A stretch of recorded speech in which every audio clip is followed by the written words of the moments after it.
Rašyko orchidėjų deivė. Keisti personažai stovintys prie rašyko baro ir po vijoklių terasoje, dėvintys pižamas kimono su tropinėmis aguonomis, madingos valstietiškos nosinaitės, šiaudinės skrybėlės arba tiesiog pantalonai.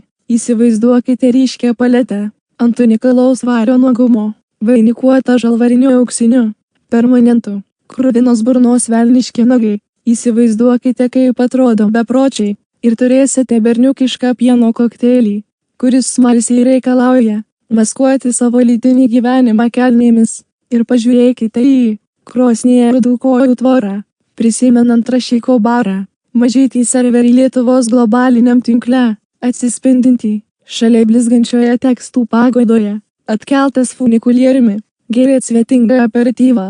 Tame bare apsirengęs drįstu teikti kaip moteris, o man patinka translyčiai, ačiū palaidūnui dievui, kaip anglė tarp laukinių, bet po vakarienės irgi buvot nuoga, čia rašyko kavinėje, laisvai susivaliusi mergina, apmokėdama sąskaitą savo anatomiją, bet tik tu vienos sitarnavai teisę, vaikščioti rašyko gatvėmis kaip Venera, vėžlio kiauto žiedai, tarp krūtų, žvilgčiuojantys iš giliai iškirptos suknelės, beveik pražydo, kai tave pavadinau rašyko orchidėjų deive.